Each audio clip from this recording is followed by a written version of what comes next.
Niin, moikka taas. Täältä Biatin tykyy. Ei ole nyt tullut remppavideoa vähän aikaa, kun kesälomat loppu ja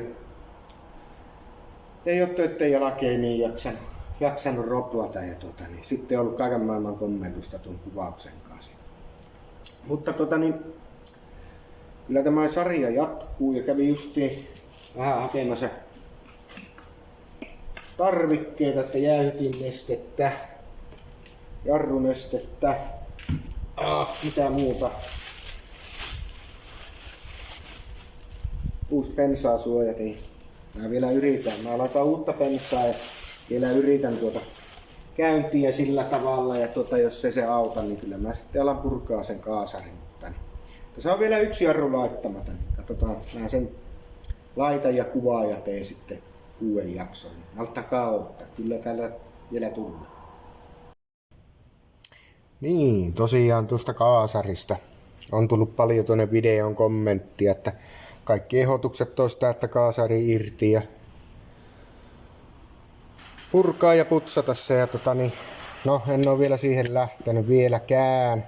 En nyt paljon ole tätä laitellut, mutta niin Solexin kaasari se on. Sitä on kyselty paljon.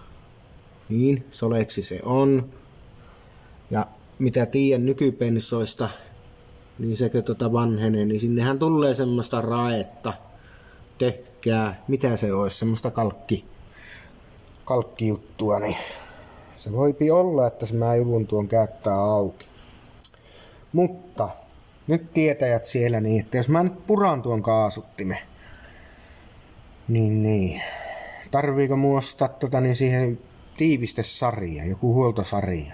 Siellähän on monta tiivistettä ja ties mitä pientä nippeliä osaa, niin uskaltaako nyt mennä purkaa ja kassaamaan samoilla osilla, että jos sen karstaa ja paskaa sieltä saisi puhistettua, niin. Onko mulla sitten huonot tiivisteet, jotka valskaa ja vuotta? Tämmönen kysymys. Juu, täällä on sitten